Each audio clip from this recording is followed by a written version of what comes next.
Hello and welcome to the Week in 60 Minutes, brought to you by SpectatorTV and broadcast on Thursday the 21st of October. I'm Kate Andrews, the Spectator's economics editor, and your host this week. On this week's show, we'll discuss the goings-on in Westminster with the Spectator's political team, James Forsyth and Katie Balls. It's less than 2 weeks until COP26 and the government is eyeing up your gas boiler. What exactly is the cost of achieving net zero? The Climate Change Committee's Chris Stark debates Conservative MP Bob Seely. Across the channel, the French elections are gearing up, and Macron's biggest threat is in fact a journalist who hasn't even declared his candidacy.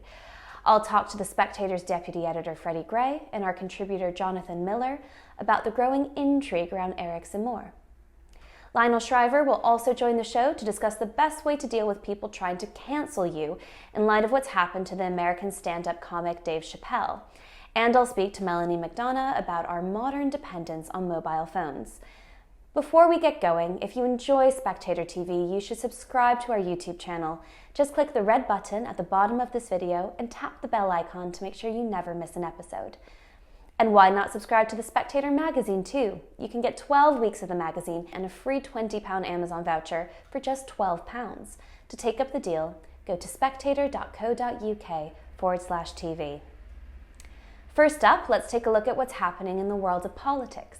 I'm joined now by James Forsyth and Katie Balls. Welcome back to Spectator TV both.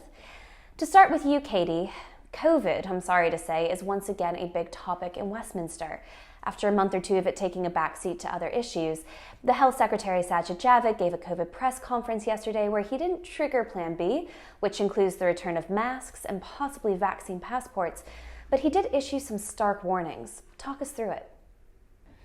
So Sajid Javid's message was, we're not getting any new restrictions yet, but I think implicitly or between the lines he was saying, if you refuse to get your booster jabs, if you still haven't been jabbed in the first place and you don't come forward, that's when you might start to have to bring things in, ahead of Christmas.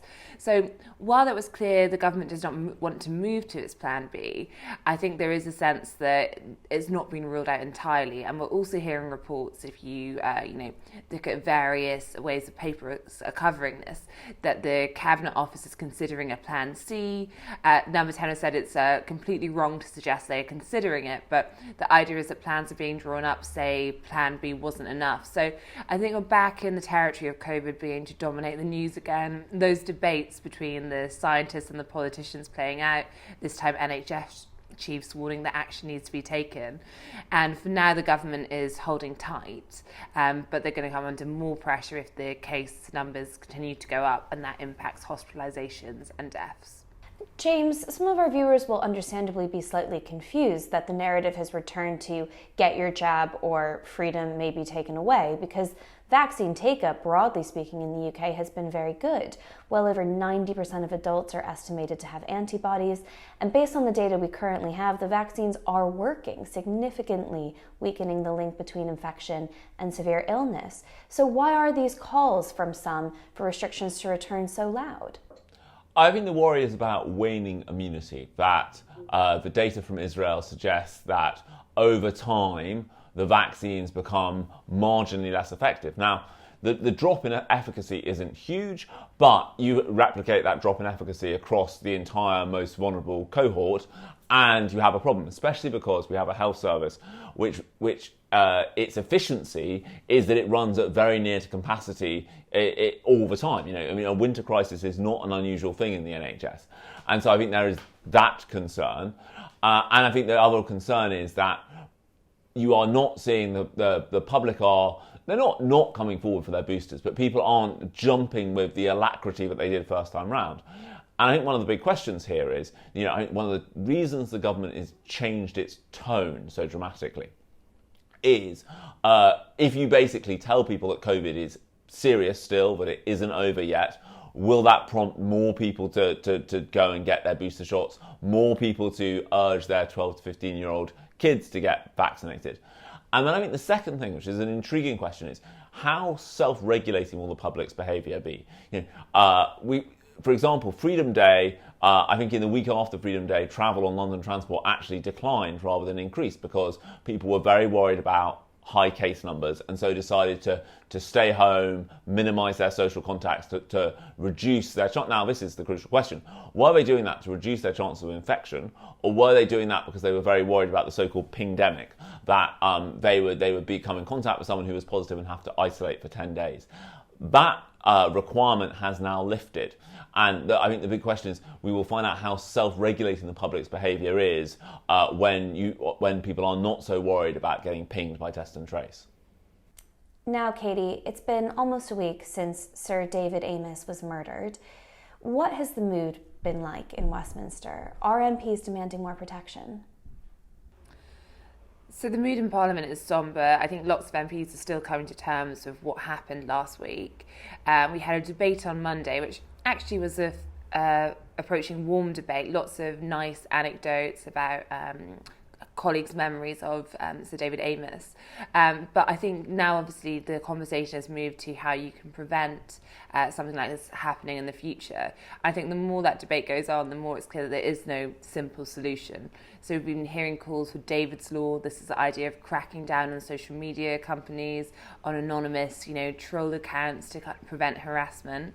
There's also the Home Secretary talking about security for MPs in their surgeries. So it would mean that if someone were to come there causing harm, there would be security on the premises. But I think all these things might help a little bit, but what happens when an MP leaves the surgery? In a constituency, they're very visible, everyone will know who they are. So I think that we're starting to see that while there are steps you can take that might offer some assurance, there's nothing really at the moment which appears to solve the problem completely. And this is a major issue, isn't it, James? You write in your political column this week that options are being floated as to what can be done to prevent future attacks, but it doesn't seem like there are any easy options. No, everything involves trade-offs. And I think one idea that, as Katie said, is gaining popularity is kind of banning anonymous accounts online. You had Mark Francois, a friend of Damien Amos, suggesting that in the Commons debate on Monday. Today, Matt Hancock, a former digital minister, and the Labour MP Rupert Huck has written a piece for The Times saying that online anonymity needs to be tackled by the Online Harms Bill. But I think MPs should step back here. I think there are some real dangers to ending online anonymity, which is not least of which is the kind of international dimension. I think if the UK decided to end online anonymity, either by banning anonymous accounts outright or requiring platforms to know who the ultimate holder of the anonymous account is, I think that example would be seized on by authoritarian regimes around the world to justify clampdowns on internet freedom. So I think MPs should tread very carefully before that they go down this route. I don't think it is a sensible response right now. Lastly, while I have you both here, I want to get your quick thoughts on the government's announcements this week on its strategy to tackle climate change. James, there's a row over gas boilers as the government sets out a £5,000 subsidy for roughly 90,000 households for heat pump replacements.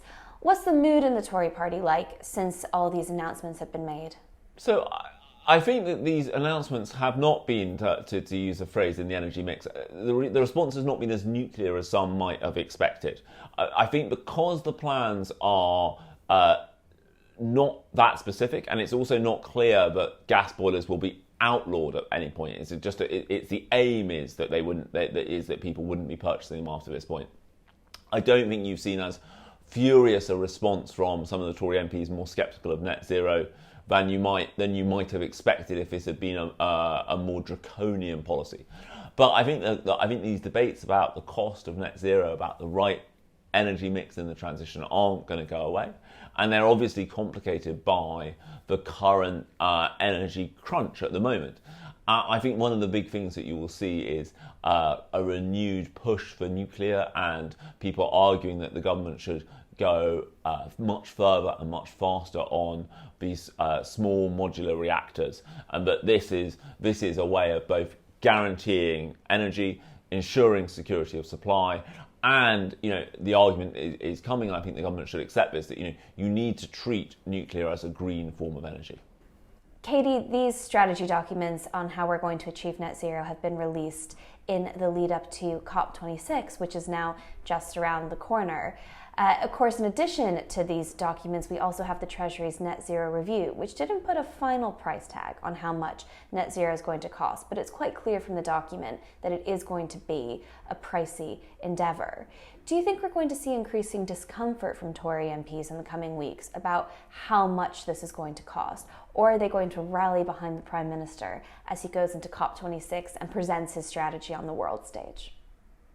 So I think we've seen these documents, so even that Treasury document, it did suggest that this is going to be a very expensive endeavour, and when it comes to plugging the gap from fuel duty if you move to electric cars, when it comes to going further with certain measures, if you don't get some amounts of industry, it could well lead to either cuts on public spending in other places or tax rises. So there's quite a clear outline there, but yet, as you say, there's no final figure on how much net zero is going to cost, and I think that's in part because in a way, we don't know what the technology is going to be in a few years' time, and also the government doesn't want to go near that.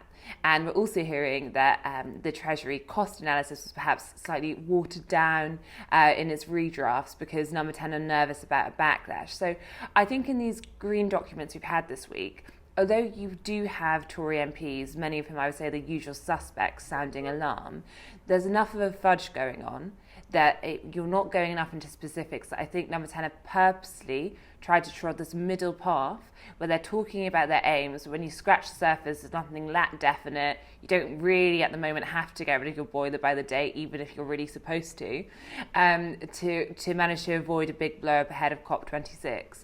I think in terms of the summit in Glasgow, we're not actually expecting many MPs to be there. So it's more going to be ministers involved, the Foreign Secretary, the Prime Minister, of course, Prime Minister's net zero champion. So everyone who's there is going to be very on message. And I think the question is, can you get an international agreement which moves things along? Or do you end up in a situation where countries like China, we know President Xi is not going, Vladimir Putin's not going, so Russia, China do not play along, in which case I think domestically this stuff becomes a much harder sell. Perhaps not immediately, but just over time, because it looks as though the UK is potentially putting the cost on consumers at a time when other voters around the world, other citizens, are not having to. James and Katie, thanks for joining me. Let's stay on the topic of COP26. The costs of achieving net zero, while still vague, are clearly big. This week, the government announced some support, a £5,000 subsidy for 90,000 households to replace their gas boilers with heat pumps. But the average cost of a heat pump currently is around £10,000. That's just one aspect of going green. Is this strategy fully thought through? I'm joined now by Chris Stark, Chief Executive of the Climate Change Committee, and Bob Seeley, the Conservative MP for the Isle of Wight. Hi both, thanks so much for joining me. Chris, to start with, give us your reaction to the government's announcements this week. Well, we're 24 hours after the government dropped nearly 2,000 pages on us, so it's a huge amount of material to process. So I think I can only really give you my early reaction to it. But I think broadly, it's good. The government has been tasked with setting out a plan for reaching net zero. And if you look what they've published, it's hard to say that they have failed in that task. They've clearly laid out a detailed prescription in every area. I think that the test for us will be the extent to which the policies that are in that plan will deliver against the ambitions. But the ambitions now, I think, are broadly in the right place. So that's very exciting. Bob, I'm sure you've been making your way through the many documents as well. What's your initial take? Well, like Chris, I'm sort of doing my best to speed read them. I start with the executive summaries and then sort of move from there into various topics. I give the government its credit. It's trying to set noble goals. It's trying to do the right things. And zero carbon is a great ambition. I'm not sure I would quite go as far as Chris to say that the ambition is right, because I think, like a lot of people, I'm slightly wary of some of the things that we're doing on the way to having hopefully zero emissions at 2050 or at some point relatively soon afterwards.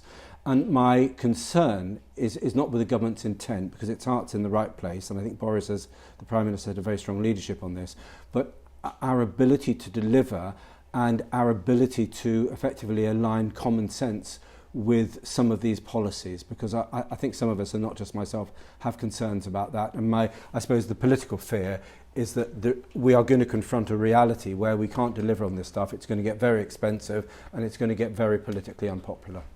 Well, Chris, what about one of those areas of contention? Gas boilers seem to be on the way out.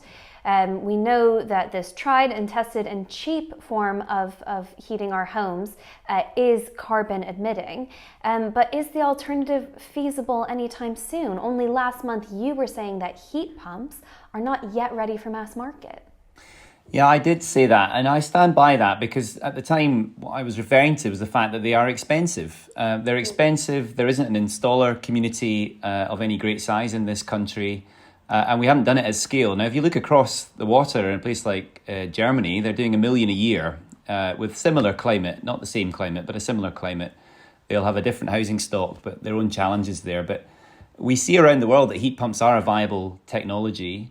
So I think we are about to enter the mainstream for heat pumps, and I think what the government has done this week is hasten that by offering some incentive, financial incentive, for a relatively small number of heat pumps to be installed, but crucially to make it clear that by the mid-2030s they are aiming to phase out the sale of gas boilers, which gives us, I suppose, the market a trajectory now of over the next 10 years or so to prepare for that moment. What we're not clear on yet, although there's some intriguing stuff in the documents that have been published by the government in the last few days, is quite how we get from where we are today, which is about 30,000 heat pump installations a year, to where the government wants to be by the end of this decade, which is somewhere between 600,000 and 1 million heat pumps a year. And it's interesting that there is one policy that they didn't make much of yesterday, which is this obligation that they would like to put on the manufacturers of boilers to raise over time the proportion of heat pumps that are being sold in the UK as a proportion of the total heat installations that the UK makes each year. Now, that is a policy that could really work. We've seen that work in, for example, California when it comes to zero emission vehicles, a mandate, they call it, a mandate for sales. There's a mandate for zero emission vehicles as part of the package of things that was announced yesterday. So that idea of mandates seems to be back in fashion with the government. And I suppose that might be one way in which we can see that large and very rapid scale up that we would need over the next decade and beyond. That's an interesting point, Chris, because there's been a lot of criticism of the £5,000 subsidy to upgrade your boiler. People saying, well, that's not going to cover it, especially for low-income households. And the subsidy is only estimated to reach about 90,000 households, and we're going to need these upgrades to reach millions more. But you were saying that the timeline is actually for the market. It's so that companies know where the government's planning on going. And hopefully that brings with it innovation, brings costs down, but there's no guarantee. No, there isn't a guarantee, and I think that's a reasonable outlook on it, and a reasonable point for you to make. The scale up that's required is enormous. I don't think we can escape that. The need to get to something of the order of 1 million low carbon heat installations per year by the time we get into the 2030s. From where we are now is a huge task. But what's interesting, I suppose, in the things that the government said yesterday, you can see a fairly clear plan to put the obligation on business, on the commercial operators in that sector to try and deliver against these targets, and that should put the incentives in the right place to bring down the cost for the consumer. You're absolutely right. The £5,000 per heat pump isn't really going to touch the sides of this challenge overall. But it's a nice way to start over the next 3 years. So that should make some headway, I suppose. I can see that policy having an impact in the overall mission that the government has set of bringing heat pumps down to cost parity with gas boilers. And already we've seen a response from some of the commercial operators, notably Octopus Energy, who've stepped up to say that they think that can be delivered even more quickly than 2030, which is the government's plan overall. So we may see now a race to install heat pumps at a cheaper price for the consumer, and crucially, the kind of skilled supply chain that we would need building up alongside that. And I think that is actually the bigger challenge, is how you build the installer community to the size that we'd need it to achieve the goals that the UK has set. Bob, the Prime Minister's rhetoric seems to have changed actually quite a bit in recent weeks. More acknowledgement that this net zero target is going to need to be seen through the prism of working for the consumer and working for the taxpayer. And the government's actually very lucky that we're not having the debates that we were having 15, 20 years ago when I was a kid about whether or not climate change exists. The question now is how exactly we go about handling it and what the target is and how soon it should come in and what the costs are going to be. Broadly speaking, the public is on the government's side, on the left and the right. Voters care about climate change. But I guess my question to you is, seeing as the government's already been willing to break certain manifesto promises to increase taxes in areas that the public consider important, like the NHS, is the government going to be more honest about the fact that, these changes come with a price tag and actually taxes may have to go up again in order to combat climate change? The simple answer is, as we can see from the debate that's happening in the newspapers, I think the government is divided on that, and I think the Treasury is more concerned about this than other government departments. I think for me, look, it might well be that when it comes to heat pumps, the green energy schemes have quite often failed in the past, or the green home scheme was not a success. So government schemes can still fail. What could well happen with heat pumps is what happened with wind turbines, that when actually the market kicked in and could produce economies of scale, actually the wind turbines have done extremely well. And it might be that in 10 years' time, there will be, as Chris hopes, and I hope, there's going to be a wide availability of heat pumps that will be more efficient now, because they don't work for all homes. They're not as efficient by a long way as boilers. And if you have to rip out all your piping because your piping is wrong for the enlarged radiators you're going to need, there are a lot of complicating factors here. My worry is just, I think we're losing a sense of perspective. The United Kingdom is responsible for 1% of emissions.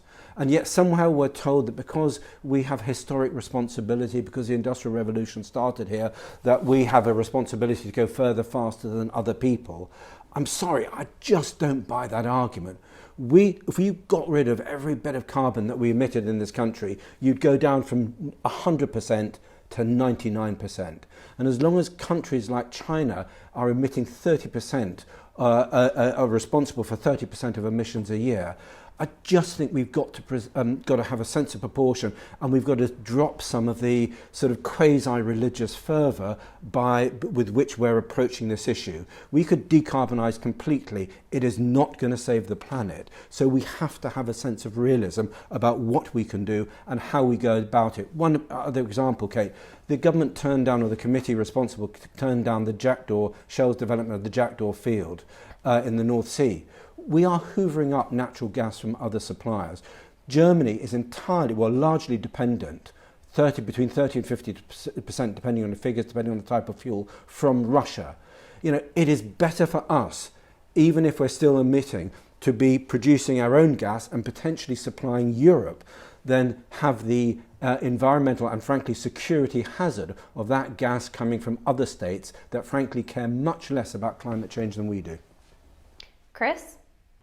Gosh, there's a lot to say about that. I mean, I think you're entirely right to say that we are a small proportion of global emissions. But I think the idea of net zero is a fairly fundamental one. And it's important to say that. The science says very clearly now that globally we have to get to net zero or we will keep warming the planet. And actually, in recent years, the science has become even clearer on that, including notably the report from the IPCC in the last few weeks.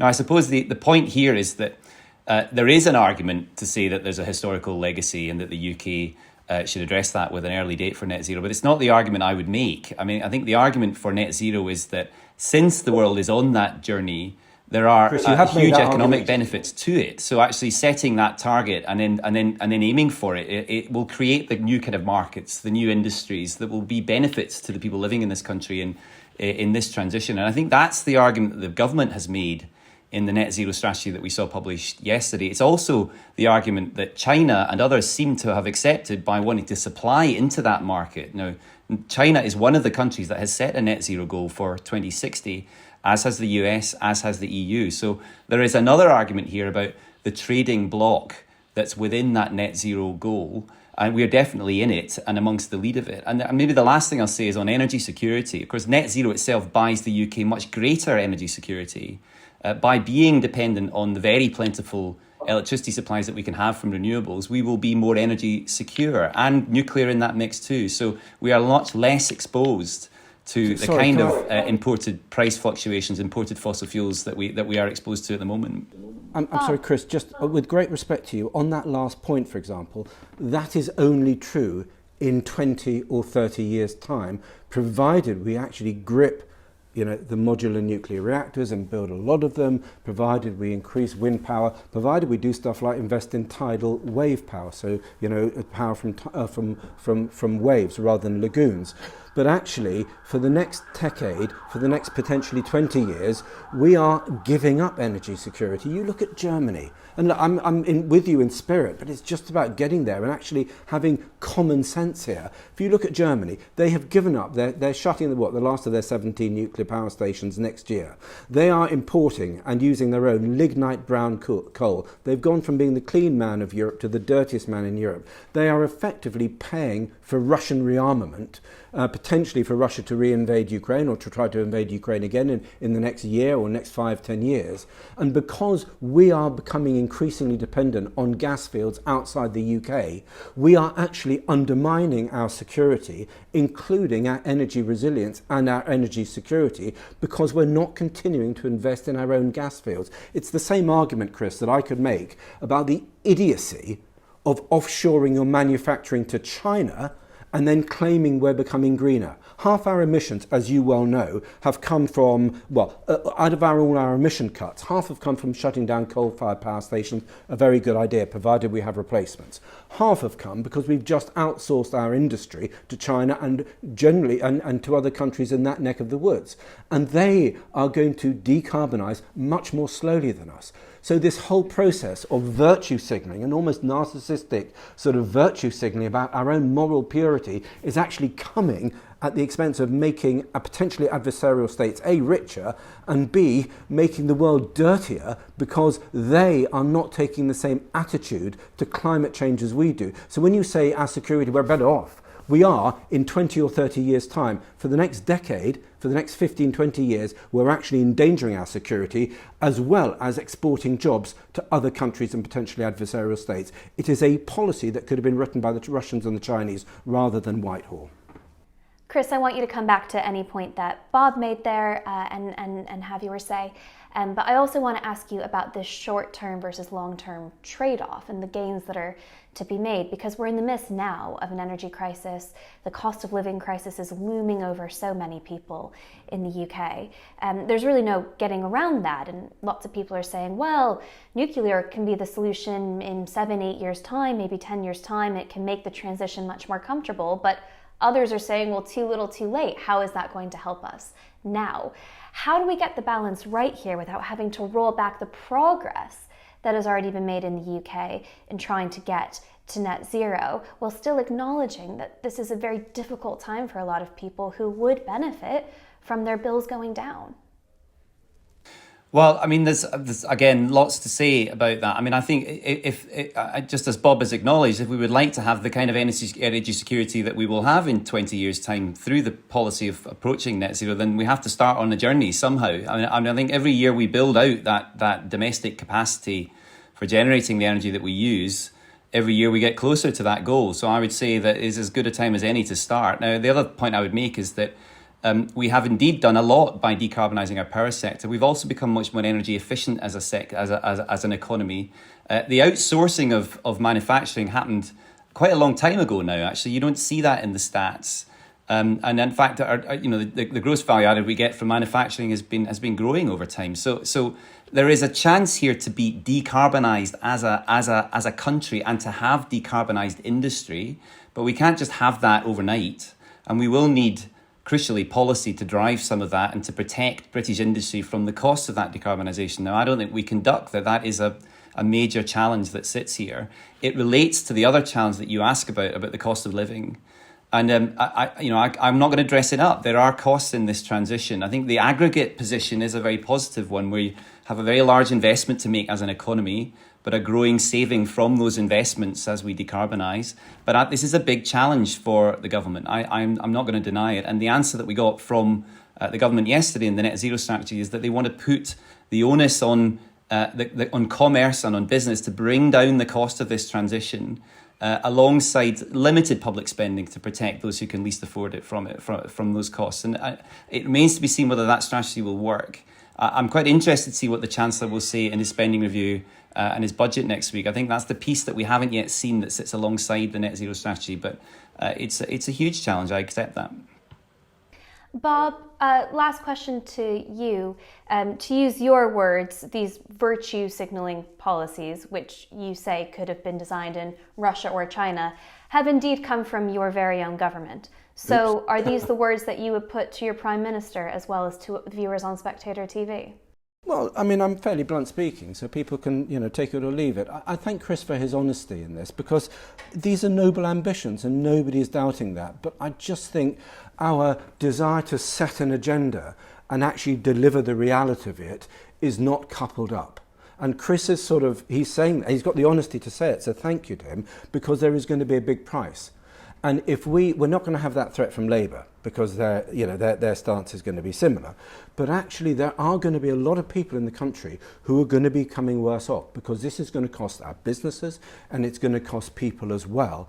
And politicians have to get re-elected. And my concern is that we will start rowing back from these rather than being more realistic now about, for example, being able the need to use gas and to continue to invest in our own gas field so we can supply ourselves and potentially Europe, whilst we build the modular Rolls-Royce nuclear power stations, say no to the ridiculous untested Chinese designs, which we should never have been contemplating. This takes time, and we need to be more honest. And I think because of COP and because we are for a variety of reasons, I think our ambitions and our goals are getting ahead of the reality. And I think politically, I worry that we're going to pay a price for that. And I share Chris's goal and the goals of the Prime Minister, because they're set out in our manifesto. It's how we get there, and having the honesty to confront some of these bigger decisions, but also to keep investing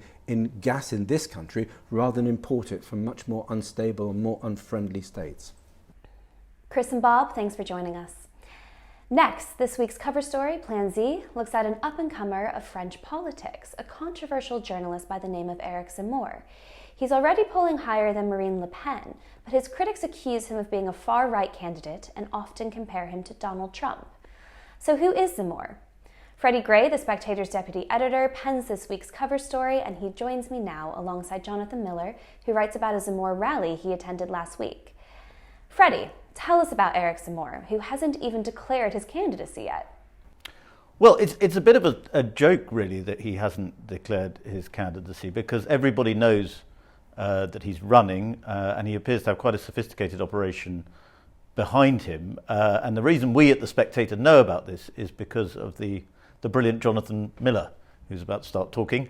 And he has been on this story for The Spectator ahead of everyone, which means that back in March, we ran a piece saying that he would be running, and to take him seriously as a possible presidential candidate.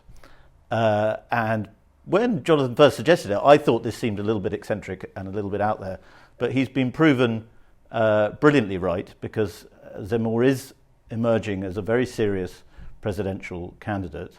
And there's a lot of comparisons with Donald Trump. There are some good points of comparison there, because the phenomenon is quite real, and he's a very media-genic personality. But he's also got a more serious streak, and as I try and say in the piece, and I'm not the first to make the comparison, but as I try and say in the piece, he's actually a bit more of a Boris Johnson-like figure in my mind, in that he's a first-rate mind, he writes his own books, and he's a patriotic thinker who seems to fail upwards.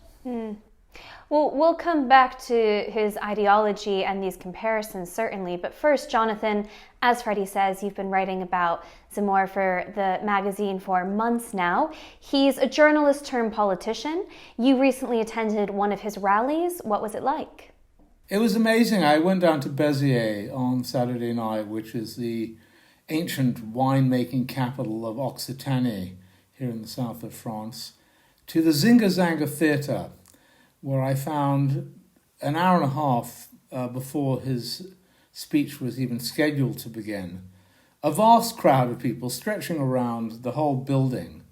And I took the opportunity from my training as a reporter to go around and talk to as many of them as possible. And I found an almost fanatical degree of enthusiasm for Éric Zemmour, who is this, pied noir, black-footed, so-called Algerian Jew in the heart of what was once National Front territory, inspiring, a couple of thousand locals to show up and cheer him to the rafters. And he did. He delivered a remarkable speech. I think Freddie's right that he's got, this Trumpian ability to somehow get people to stamp their feet and clap their hands with delight. And he's got the kind of the wit and the erudition of Boris. Yes, some of that too. But I think he's also got an analysis that is playing very well with the French, who are disillusioned with Macron, disillusioned with Marine Le Pen as his preferred opposition, and who are looking for something fresh. I think they find his analysis of the social crisis in France makes him a little like Douglas Murray of our own parish, who, and there are many points of convergence between The Strange Death of Europe by Douglas and Le Suicide Français by Zemmour. So there's some of that too. And I wouldn't hesitate from saying there's a little bit of Thatcher in him, or quite a lot, because he's a culture warrior. His view, which he expresses forcefully, is that the kind of woke groupthink that is infesting our universities and schools, public institutions, public broadcasters, government, that it is a duty to go out and confront that intellectually. And for this, he's been called a racist, an Islamist, an Islamophobe. He's characterized continually as the extreme right by the BBC, by the Times, by the Guardian, by the New York Times. He's a much more complex guy than that. But Freddie, these accusations have been levied at him, and with some backing, he has been convicted of inciting racial hatred. If Brits have heard of them, they're likely to have heard of him as a far-right candidate. So perhaps your comparison to Boris Johnson or Jonathan's comparisons to the Spectator's Douglas Murray wouldn't go down so well with the people we've actually compared him to. Well, possibly not. I'd say his rhetoric is more blunt than Boris's, perhaps.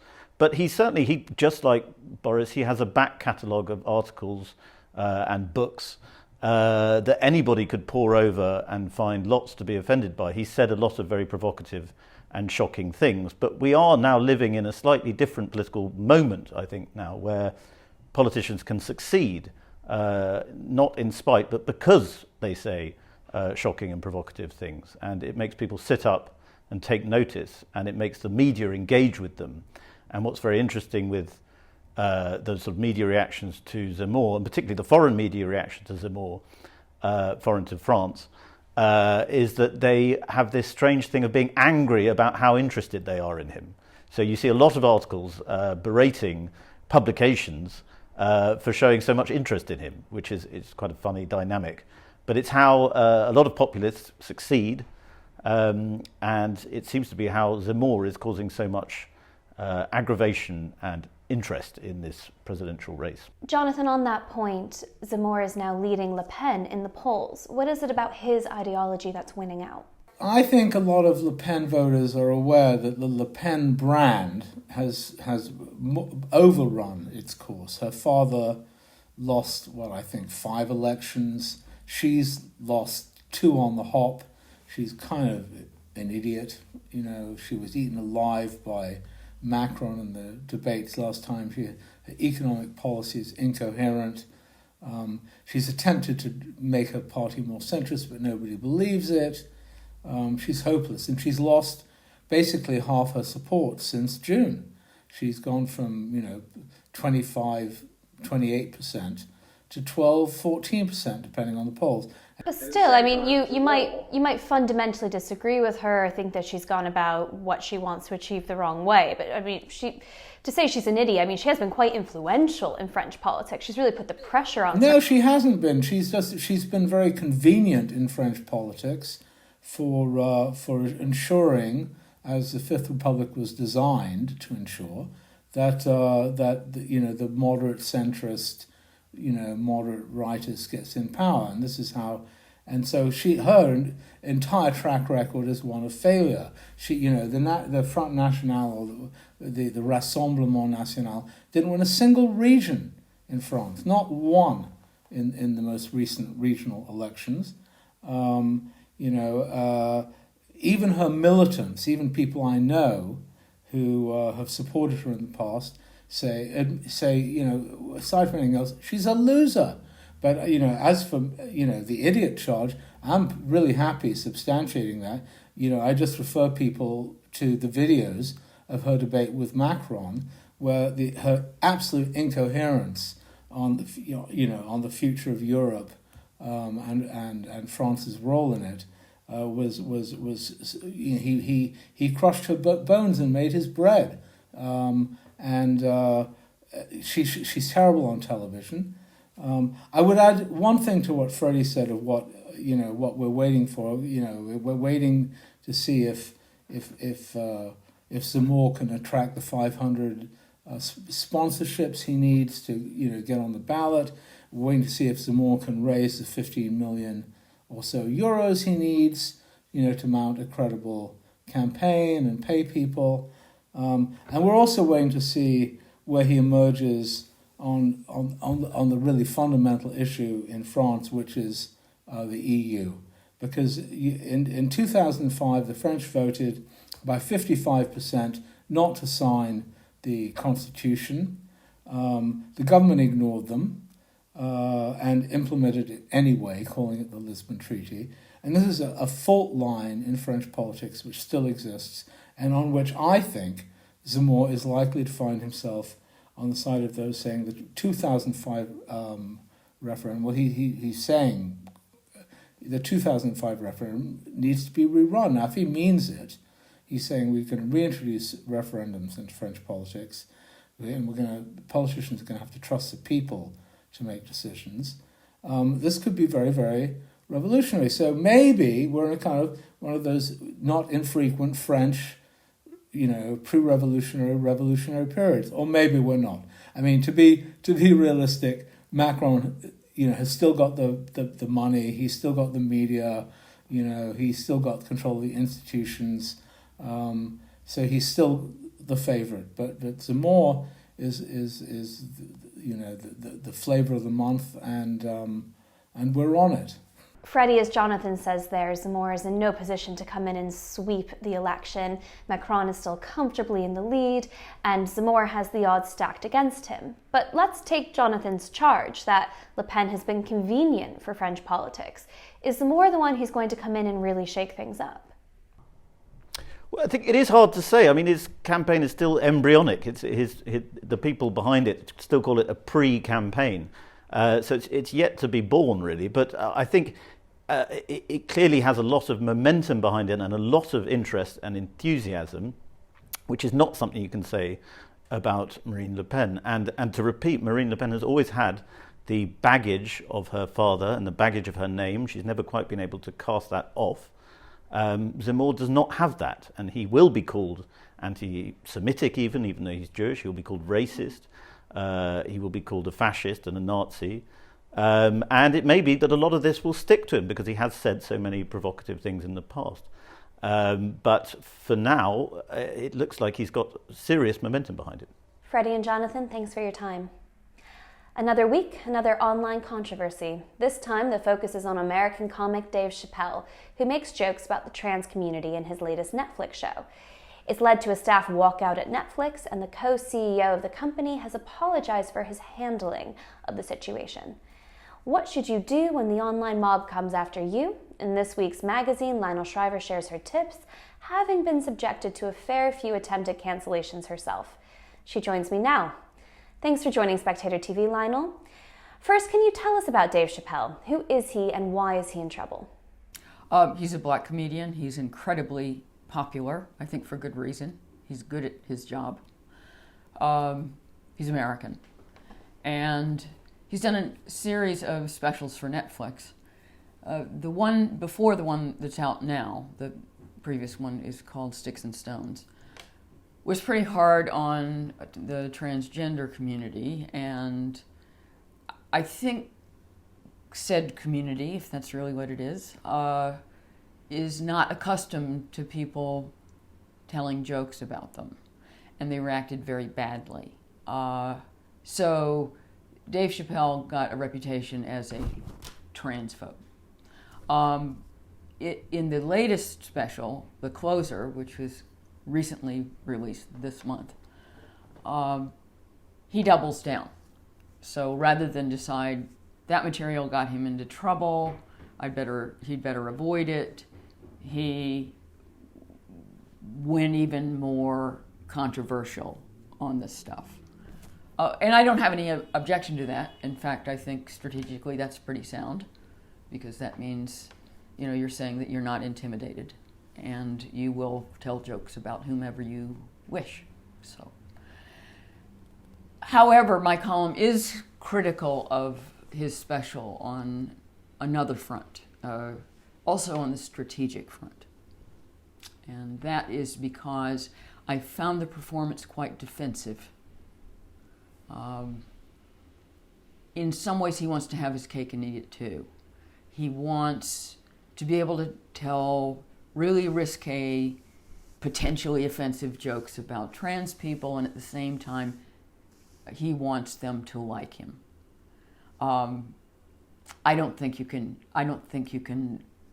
have it both ways. And I think he just should have thrown the caution to the winds and gone ahead and been as brutal as he wanted to, because he was not going to make these people happy. It seems quite telling of our current culture that he felt that he had to have these earnest moments signaling his support for the trans community, because they almost are showing that the other parts of his show are indeed a joke. He's having to make very clear that he is joking, whereas perhaps in the past people would have taken a joke, even an offensive one, to be just that. Yeah, but when you're tuning into a comedy special, you shouldn't have to be told that this is a joke. This is supposed to be funny. That goes without saying. And he went, there's a section of the special where he goes very earnest, and it's long, telling the story of how a trans comedian opened one of his acts and then got all kinds of stick on social media because she was supporting a transphobe, and subsequently she killed herself. It sounds like it's obviously a sad story, but it doesn't belong in a stand-up routine. It's not funny. It's not intended to be funny. It's intended to make it clear that Dave Chappelle really cares about trans people and he's not a transphobe. And what I look at in the column is an interesting phenomenon that being defensive is deadly. What makes that interesting is, well, then what do you do when somebody falsely accuses you of something? What else is there to do but defend yourself? Yet being classically defensive is a big strategic mistake. And I examined a number of other different strategies rather than being classically defensive. One of them is to be aggressive right back. The other one is to completely ignore your detractors. I think there's something to be said for that. Most importantly, I think, is to keep doing what you've been doing. Do not be deterred. Do not be waylaid. Do not let other people set your agenda. And that's basically what I try to do in my column. Everyone who pays any attention to anything knows that I have got it in the neck more than once for writing wrongthink. Now, I could take it on and defend myself. I've done that like once. I didn't think it worked very well. For me, the best strategy has been just keep doing what I've been doing. That is, don't be deterred. I write what I think. I try to express it as clearly as I can. And I don't avoid subjects that are going to get me into trouble. As a consequence, I get into trouble. But so far, I've survived, and that's partly due to the brave Spectator. Ted Sarandos, the co-CEO of Netflix, has semi-apologized specifically for his handling of the complaints that have come through internally inside of Netflix, but he is standing by the show. And to be fair to Netflix, it seems that they've been quite steadfast in their defense of Chappelle and their decision to put this on their streaming network. Yes, and more power to them, and I wish more entities, institutions, companies, etc., would follow that example. I could have skipped his semi-apology, all about how his initial response didn't express enough humanity, and that he should have acknowledged the hurt that the people who are objecting on Netflix staff were obviously going through. I reject this hurt thing. I mean, that word is widely misused. Usually what's going on when people are acting hurt is that they are exercising power. And that doesn't make you feel injured. It makes you feel utterly delighted. So it's really fun to throw your weight around and make your boss nervous and make him wonder whether or not he has to take down a show that's now number 3 on the entire serving platform, because otherwise he's going to be put in a politically untenable position. So, but the larger picture is cheerful. I don't get the impression that Netflix is going to take this show down. No, it doesn't seem to be the case. I suppose the flip side of that, to play devil's advocate, is that you are allowed to be offended by something that's intended to be funny. You are allowed to be upset by it. The question for a company is whether or not the way that you're feeling should impact on the product that they're producing, and ultimately, in this case, a freedom of speech question, because the product they're producing is a comedy stand-up show in which somebody, in this case Dave Chappelle, is coming forward with his views, with his speech. So the real question for the company isn't whether or not they sympathize with perhaps some of the perspectives of the employees, but whether or not they take that program down. And in this case, as you say, they're applauded because they're choosing not to. Well, I'm getting on in years and I'm old-fashioned. And therefore, my answer is to go back to the old model, which was that when something came on television that you didn't like, you turned it off, or you changed the channel and you watched something else. There's no reason for Dave Chappelle to please everyone in the audience. And if he's hurtful to you, then you can watch something else. And there's no obligation for Netflix that to produce programming that pleases everyone who could possibly watch it. That's an impossible model. As a business, that would fail. So some people are going to find Dave Chappelle hilarious. Right now, or last I checked, his rating on Rotten Tomatoes was 96%. So most people like the special more than I did. I wished it were a little funnier. But in general, I am a big Dave Chappelle fan, and he's an interesting example, and there are many in the States right now, of the fact that if you're a black comedian, you can get away with murder. You can make jokes about anybody. The same could not be said for their white counterparts. Now, I'm not complaining per se. I wish all comedians felt that same sense of freedom, but I am powerfully relieved that there is still a segment of the comedy industry that feels free to speak their mind and to make jokes. And I'm very dependent on this small, determined class of largely black comedians who are still capable of being funny.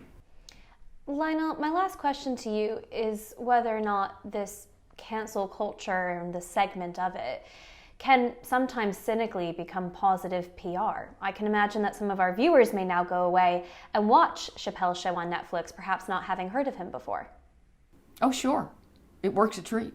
It's one of the reasons everyone is watching it, because of the controversy. So, fair enough. That's the way it works. I imagine that Sally Rooney's new novel is also doing better because of all the foo-fa-ra around her refusing to sell Israeli rights. It's all that it gave her huge amounts of free advertising. I'm not convinced that she was being cynically manipulative, but if so, it was a stroke of genius. And in the same way, I mean, yeah, Chappelle benefits from being outrageous. He's deliberately outrageous, and if he weren't, his audience would be disappointed. Lionel, thanks for joining me. And finally, what would you do without your phone? You might think that it's only communication that would grind to a halt, but as Melanie McDonagh found out last week, phonelessness impacts everything from your ability to make payments to being able to tell the time. She reflects on our dependence on phones in this week's issue, and she joins the show now. Melanie, welcome. So tell us what happened to your phone. Because like a complete idiot, I tried to ram the charger too vigorously into my old phone and it stopped working. Oh, no. And it's a work phone and it was going to take quite some time to get a replacement for some reason. And so for over a week I was without a phone. And it was extraordinary. It's like travelling back in time, except it's a solo visit back in time because I was the only person who was actually not in the world where everybody possesses a mobile device. And it did bring home to me the dependence on the flipping thing and also, I suppose, the utility of it and the sheer liberating aspect of not having it. Sure, I can imagine in some ways it's liberating, but in other ways extremely difficult because it seems like our whole lives are on these mobile devices nowadays. It is terrifying, and it only dawns on you when you don't have it. I mean, tiny example, when you're at a bus stop, I text a number and I find out when the next bus is. Not having that meant that I was back in the kind of pre-modern era when you had to wait for a bus and you didn't know when it was going to turn up. And the more inconvenient aspect is that all my transactions on a debit card online are linked to a mobile phone. So my bank has a verified by Visa function, and that sends a code to your phone. And once you have that code, they know it's you. But if you don't have a phone, they have no way of knowing that it is you, and you don't have a way of making your transactions. And so effectively, you can't actually do things when you don't have a mobile device. And for anybody, perhaps somebody who's old or doesn't actually function well with a mobile phone, it must be extraordinary trying to be a functioning member of society. And even very basic things like paying for my daughter's school lunches, that wasn't possible because that too was linked to the system. Trying to travel if you have an e-ticket and trying to get the... it turns out to be impossible to get a ticket that is in e-format onto one where you can actually print out your ticket and present it manually. There are so many aspects of life where you're just not able to do things unless you have a mobile phone. I mean, with a courier or a taxi driver, they expect you to be able to have a mobile where they'll be able to call you when they're there. I've got a landline as it happens, which is pre-modern for my children's generation, but that's actually turned out to be rather handy. You even write in the magazine this week that your son's tutor thought you were trying to bribe him because you handed him an envelope full of cash. Yes, I couldn't actually pay for my son's university admissions online, and so I was trying to get one of his teachers at school to do it for him, and so I sent him the amount in cash, and he just couldn't get his head around the idea of cash. He thought this was some sort of rather crude attempt at a bribe, though I would have frankly been bribing the wrong person. And people are increasingly unfamiliar with the notion of a few used fivers. So you've spoken about all the ways in which this was an absolute headache, but in what ways did you feel liberated without your phone? People can't get at you. I can't explain how liberating that is. Once you don't have a phone, between one point at home where you've got a laptop and an email, and another point, for instance, at work where you've got a laptop and an email, people can't actually get hold of you. And it's reminded me that in the pre-modern era, you had to be quite organised. So if you were going to meet somebody, you had to be quite specific about where you were going to meet them, because you couldn't just drift around at a venue hoping that you'd bump into each other. For instance, I was meant to be meeting my son at the British Library for an exhibition. I waited outside in the courtyard. He waited inside in the foyer. And for most people, that scenario is inconceivable, because you'd call each other and instantly you'd have your rendezvous. Whereas for us, it was just when one of us got exasperated and went to try and find the other harder that we actually found each other. And it used to be the case, before we had our phones, we had to be quite specific about when we were going to meet people and where. And now we're perpetually contactable. And it's obviously saved a lot of inconvenience, but it is actually rather terrifying that there is no point at which we can't be got at. And it makes everybody, I think, even more febrile than they'd be otherwise. Well, on the other side of that as well, you actually have to show up on time to meet your friend. I will be the first to put my hand up and say that having access to a mobile phone means you can very easily type in 5-10 minutes late and you don't feel as bad because at least the person knows. Whereas this time they might think you're not actually coming. So you say in your article, Melanie, that you've now been lent a temporary phone, but do you think the experience will actually make you consider going on more phone sabbaticals voluntarily in the future? Well, I suppose if you need a phone for work, you're not in a position to do the digital detoxing, and obviously it's tremendously attractive. And once your family knows you've got a mobile phone, then that's it. But I'm disorganised, and I'm sure that there's a subliminal reason why I quite often leave it behind. So occasionally I am phoneless and I can't be contacted. And I don't think we quite appreciate the sort of psychic repose you get when there are parts of your day when you're not contactable. Because at the moment, we are contactable at any time, unless we actually switch the thing off consciously for a meeting or for lunch or something. And I think that it has ended up with us being perpetually on alert, and I don't think it's a good thing. And the other aspect that struck me, because once you're without your phone, you're more conscious of the device all around you, is how the extent to which babies are being given the blast to things in order to keep them quiet. I mean, for a baby, it dances, it moves, it's colourful, it makes sounds, but it's terrifying because we're turning pre-verbal children into human beings who are dependent on a device. In the old days, a baby would kind of suck its thumb, look at the world around it. Now it doesn't have to look at the world around it because it's got this wretched device which is entertaining it, cajoling it, instructing it, telling it what to do. I was sitting next to a mother and a grandmother in a coffee bar in Kensington the other day, and the two of them were looking at the child, looking at this stupid phone which had an American jingle telling it to wash its hands. Nothing wrong with necessarily with washing our hands, but the child was being turned into an automaton by dint of this device, which it was utterly mesmerised by. Whereas previously, it might have made a noise, it might have been lively, it might have been a bit disruptive, but at least it would have been registering the people around it. Instead of that, at a very early age, this is pre-verbal children, and it was only a very little girl, she was looking at this thing, absolutely hypnotised by it.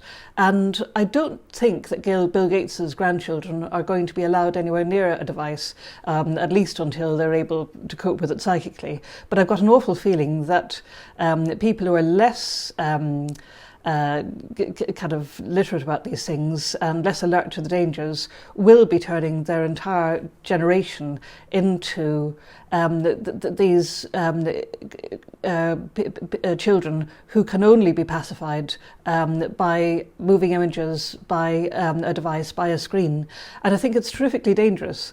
It's for the likes of Bill Gates to be talking about the dangers of these things for little children. I'm fortunate to have grown up in a whole era that was pre-mobile, pre-device, and I've got all the resources, mental resources, and imagination, if you like, to be able to handle the world without actually looking at a screen all the time.